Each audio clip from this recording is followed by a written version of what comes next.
ತಿಳಿಸ್ತಾ ಇದ್ದೀನಿ.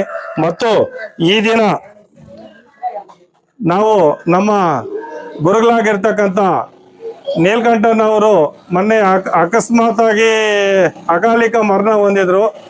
ಅವರು ಇಂತಹ ಫಂಕ್ಷನ್ ಅವ್ರು ಗೊತ್ತಿದ್ರು ಸ್ವಲ್ಪ ಹೆಮ್ಮೆ ಪಡ್ತಾ ಇದ್ರು, ಸಂತೋಷ ಪಡ್ತಾ ಇದ್ರು. ಪ್ರತಿ ಊರಿಗೂ, ಪ್ರತಿ ಹಳ್ಳಿಗೂ, ಪ್ರತಿ ಜಾಗಕ್ಕೂ ಬಂದು ಸೇವೆ ಮಾಡೋರು, ಸರ್ವಿಸ್ ಮಾಡೋರು.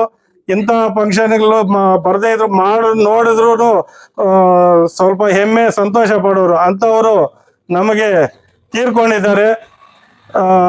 ಅವರ ಆತ್ಮಕ್ಕೆ ಶಾಂತಿ ಸಿಗಲಿ, ಅವರ ಮನೆಯವರಿಗೆ ಒಂದು ಶಕ್ತಿ ಕೊಡಬೇಕು.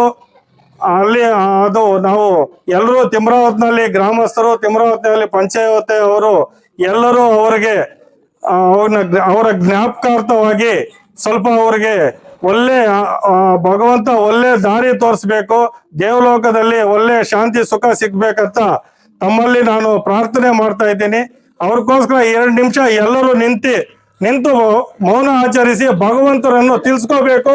ನೀವೆಲ್ಲ ದುವಾ ಮಾಡಬೇಕು ಅವ್ರಿಗೋಸ್ಕರ.